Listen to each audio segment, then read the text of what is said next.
এই এই ইফতার মাহফিলে আমাদের প্রাণপ্রিয় দেশ নেত্রী বেগম খালেদা জিয়াকে আল্লাহ যেন তার আরও সুস্থতা করে তিনি তার সন্তান সহ যেন দেশে যেন ফিরে আসতে পারেন।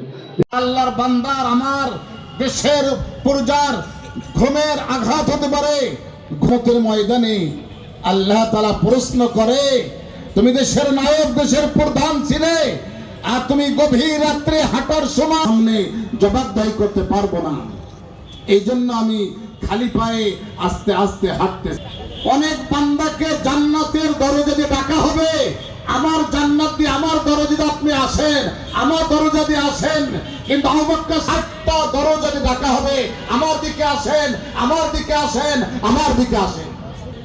একমাত্র আল্লাহর সন্তুষ্টির জন্য করেছেন। এই জন্য হাদিসের ভাষা ইফতারির সময় দোয়া কবুল হয় আল্লাহর সামনে আমাকেই দিতে হবে, আমাকেই দিতে হবে। যে বান্দা আল্লাহকে ভয় করে, আল্লাহ বলেছেন ওয়াম্মা মান খাফা মাকামা রাব্বিহি ওয়া নাহান নাফসা আনিল হাওয়া নাতাহিয়াল মাওয়া, তার ঠিকানা হবে জান্নাতুল মাওয়া। মাহাজাতের মাস, সহমর্মিতার মাস, গরিবের খোঁজ খবর নেওয়ার মাস, এতিমের মাথায় হাত দেওয়ার মাস, অসহায়ের পাশে মুমিন বড় নির্মম, বড় অসহায় অবস্থার তার চেহারা হবে। আমরা যেন এমন কাজ করে যেতে পারি, শুধু বললে হবে, নিজেকে আমল করে আমার জীবন।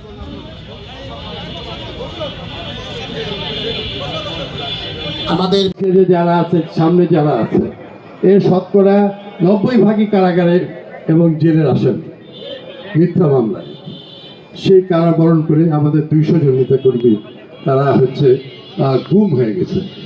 এই অবস্থার মধ্যেও তিনি জনাব তারেক রহমান সাহেব অত্যন্ত সাহসিকতার কৌশলে দলকে এগিয়ে নিয়ে গেছেন। আজ সারা বিশ্ব জানে বাংলাদেশ জাতীয়তাবাদী দল এই দেশকে রক্ষা করায় এবং জনপ্রিয়তায় সবচেয়ে শীর্ষে। প্রিয় ভাই আমার, এই ইফতার মাহফিলে আমাদের প্রাণপ্রিয় দেশ নেত্রী বেগম খালেদা জিয়াকে আল্লাহ যেন তার আরও সুস্থতা করে তিনি তার সন্তান সহ যেন দেশে যেন ফিরে আসতে পারেন এবং দেশের মানুষ যেন আবার নতুন করে দিশা দেখে। সেই 91 সাল থেকে তিনি যেভাবে বাংলাদেশকে এবং শহীদ জিয়া যেভাবে বাংলাদেশের স্বাধীনতা সার্বভৌমত্ব রক্ষা করেছিলেন, উন্নয়ন সুনিশ্চিত করেছিলেন, ঠিক সেইভাবে এই দেশ আমাদের সবার।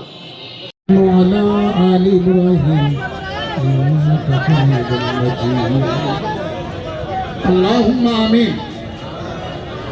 ربنا ظلمنا أنفسنا وترحمنا ربنا لا تزغ قلوبنا بعد إذ هديتنا